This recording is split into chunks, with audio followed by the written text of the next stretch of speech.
Бишкекте өнөр жай жана ишкердикти өнүктүрүү комитетинин биринчи жыйыны өтүп жатат. Ага президент Сооронбай Жээнбеков катышууда.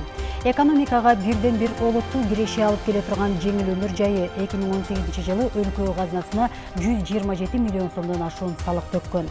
Жалал Абадда болсо дарбыз бышып, алгачкы терим башталды. Эми ушул жана башка кабарлар менен таанышып алыңыздар. Студияда Гүлжан Кулманбетова. Бизнес мамлекеттин жөн гана өнөктөшү болбостон, экономика чөйрөсүндөгү саясатка катышып, ага таасирин тийгизе алышы керек. Бул тууралуу президент Сооронбай Жээнбеков өнөр жай жана ишкердикти өнүктүрүү комитетинин биринчи жыйынында билдирди. Мамлекет тарабынан жасалып жаткан аракеттерге карабастан, өнөр жайды өнүктүрүү боюнча реалдуу жыйынтыктар болбой жаткандыгы бардыгыбызга маалым. Бизнесмендер жана ишкерлер мамлекеттик органдардын пикирине дал келбеген көз караштарын билдирип жатышат. Ошондуктан бизнес менен мамлекеттин ортосунда чыныгы диалог түзүлбөй жатат. Мамлекет бизнестин реалдуу өнөктөшү болушуна аракет жасоо зарыл. Ал эми бизнес болсо өнүгүү процессинин тең укуктуу катышуучусу болушу керек. Өнөр жай тармагын өнүктүрбөй туруп, өлкөнү өнүктүрүү мүмкүн эместиги талашсыз, деди өлкө башчысы. Сооронбай Жээнбеков аталган комитеттин алдыга коюлган максаты тууралуу дагы сүйлөп, өнөр жайды өнүктүрүү жана модернизациялоо максатында жагымдуу бизнес чөйрөнү калыптандыруу боюнча туруктуу негизде талдоо жүргүзүү жана сунуштарды иштеп чыгуу комитеттин приоритеттүү иш мерчеми экендигин баса белгиледи.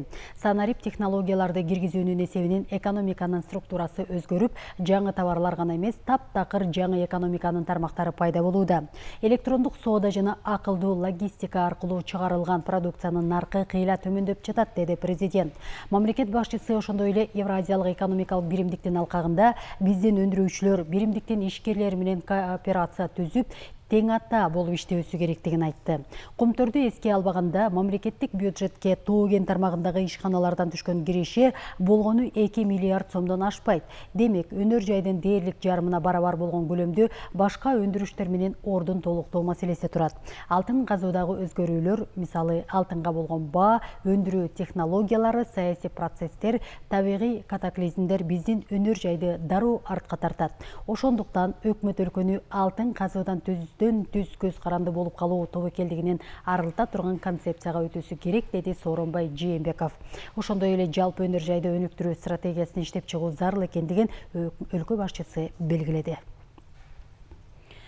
Кыргызстандын жеңил өнөр жайы 2018-жылы 127 миллион 800 миң сом салык төккөн. Бул тууралуу жеңил өнөр жай ассоциациясынын президенти Сапар Асанов өнөр жай жана ишкерчиликти өнүктүрүү комитетинин алгачкы жыйынында билдирди. Анын айтымында, жеңил өнөр жайы экономиканын социалдык жактан мааниси чоң тармагы. 2018-жылы бул тармак 221 миллион долларлык товар экспорттогон. Ошондой эле Сапар Асанов Орусияда Кыргызстанда тигилген кийимдерге суроо талап күчөп жаткандыгын билдирди. Бул тармакта Өзбекстан биздин эң башкы атаандашыбыз, деди ал. Учурда жеңил өнөр жайын өнүктүрүү жана товардын сапатын жогорулатуу үчүн атайын долбоорлор иштелип чыгууда. Биз экономикага эмес, социалдык чөйрөгө багытталган тармакпыз. Учурда керек болсо кездемелерди дагы өзүбүздө өндүрүүгө аракет кылып жатабыз. Азыр ата мекендик брендтерди колдоп, сырткы рынокко басым жасашыбыз зарыл, деди Сапар Асанов. Сапаттуу сырьё тамак аш өнөр жайы үчүн көйгөйлүү маселе. Бул тууралуу өнөр жай жана ишкерчиликти өнүктүрүү комитетинин алгачкы жыйынында тамак аш өнөр жайы ассоциациясынын өкүлү Диляра Алимжанова билдирди. Анын айтымында, бул тармакта республика боюнча 300дөн ашык ишкана иштеп жатат. Ошондуктан сырьёну өзүбүздө өндүрүү зарылдыгын белгиледи. Орто жана чакан кайра иштетүү ишканалары советтик доордогу жабдыктар менен иштөөгө аргасыз болууда. Бул албетте сапатка таасирин тийгизет. Буга байланыштуу бизден базарларды сырттан келген товарлар ээлеп алууда. Бул маселени мамлекет тезинен чечпесе болбойт. Сырьё базасын түзүү үчүн инвестиция тартып, салыктардын өлчөмүн кайра карап чыгыш керек, деди Алимжанова. Жалал Абадда дарбыз бышып, терим башталды. Учурда Аксы районунун Үч Коргон жана Ноо кентинин дыйкандары түшүмдө үзүп жатышат. Көпчүлүгү камдаган дарбызын борборго жөнөтүп жатышат. Дыйкандардын айтымында, быйыл баа өткөн жылга салыштырмалуу төмөн. Жергиликтүү базарга чет жактан кирген дарбыз баага таасирин тийгизүүдө дешет. Белгилей кетсек, өлкөдө бакча өсүмдүктөрүнөн дарбыз, коон Жалал Абадда биринчи болуп бышып жетилет. Бишкекке апарып сатайлы деп атабыз да. Құдай нәсіп болып, бала чақаны бағайлы, той қылайлы, жакшылык нерселерге жумшайлы деп ушу дыйканчылык кылып атабыз. 1 гектардан 30-40 тонна да калат. Базар чатак болуп атат, базар. Ар жактан Казакстан, Өзбекстан, Тажикстандан дарбыздар кирип, биздин дарбыздарды бууп коюп атат ошо. Азыркы моментте 12 сом, 13 сомдон болуп атат. Ак Суу районунда быйылкы жылы 7,5 чакырым жол салынат. Жолчулардын билдирүүсүндө май айынан бери Бозучук Энчиле шайылында 1 чакырым, Тепки айылы менен Курбу айылын бириктирип турган каттамда 2 чакырым жол салынып бүттү. Азыркы тапта Каракол Раздольная айылынын жолунда 1,5 чакырым жол салынып жатат. Август айына чейин Шапак айылына 1 чакырым, Ак Суу курортуна кетүүчү жолдо 1 чакырым жана Пионер айылына 1 чакырым жаңы жол салынат. Мындан тышкары район ичиндеги 6 чакырым жолдо кум шагыл төгүлүп, кайра калыбына келтирүү иштери жүргүзүлөт. Тепки Курбу Жылдыз айылында, Тепки айылынан Курбу айылына чейинки 2 километр асфальт, аны да толугу менен бүттүк. Азыркы турган жерибиз Каракол Раздольная автожолунун 9,5-11 километри. Бул жерде 1,5 километр асфальтын басып атабыз. Кудай буйрса бүгүн кечке чейин бүтөбүз деген жакшы үмүттө туруп атабыз. Ошондо быйылкы жылдын коюлган титулдук пландагы толук жумушун Кудай буйрса бүгүн жарым жылдык менен аткарып бүтөбүз. Экономикалык кылмыштарга каршы күрөшүү мамлекеттик кызматы бирдиктүү депозиттик эсепке миллиондогон сомдорду которууда. Жыл башынан бери которулган сумманын көлөмү төмөндөгүдөй.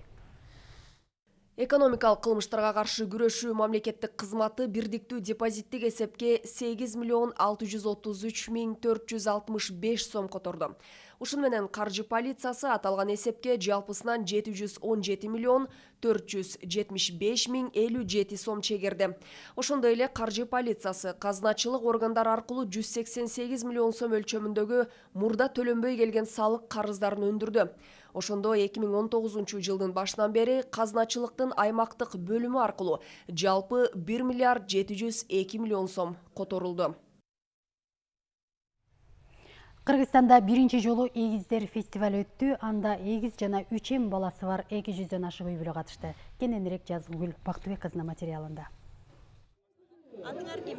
Рамина, Амина, Раяна. Канча жаштасыңар?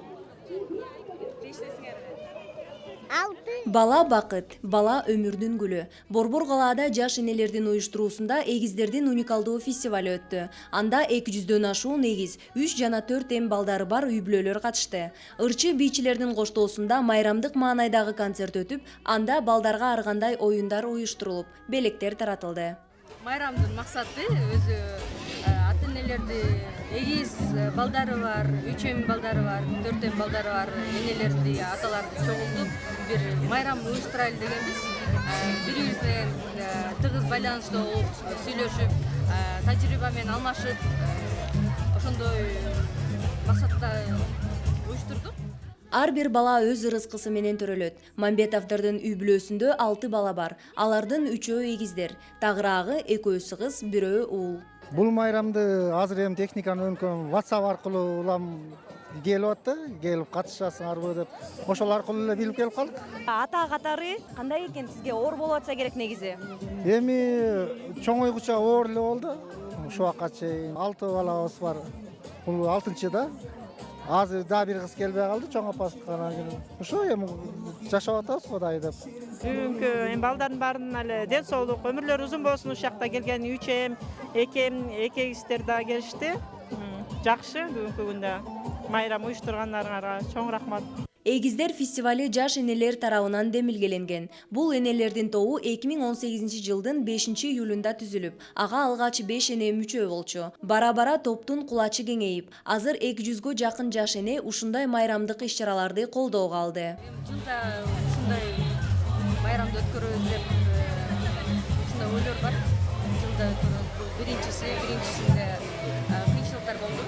Дагы бир бакытка бөлөнгөн канттын ардактуу жашоочусу Элиза Садырова. Ал эгиз балдардын энеси. Эл оозунда эгиздердин төрөлүшүндө кандайдыр бир сырлар бар деп айтылып келет. Бул да Кудайдын бергени болуш керек. Алла Таалага миң мертебе рахмат. Бул неожиданно болот да. Эч ким ойлогон эмес, эч ким күтпөйт. Бул Кудайдын берген берекеси, куту, рызкысы го. Балдарыбыз менен сыймыктанабыз. Менин 4 балам бар. 1 кыз, 3 эркегим бар. буюрса анан эмне дейм, ушу балдарыбыз аман эле болсун, ден соолукта болсун, оорубасын. Балдар Кыргызстандын эртеңкиси. Келечек жаркын болуусун кааласак, анда сөзсүз түрдө аларга көңүл буруп, мындай балдарга арналган демилгелер колдоого алынуусу зарыл экенин унутпайлы. Жазгүл Бакытбек кызы, Азамат Жапаков, Ала Тоо 24. Сиздер жаңылыктар менен тааныштыңыздар. Биздин каналдын кабарларына назар салып туруңуздар.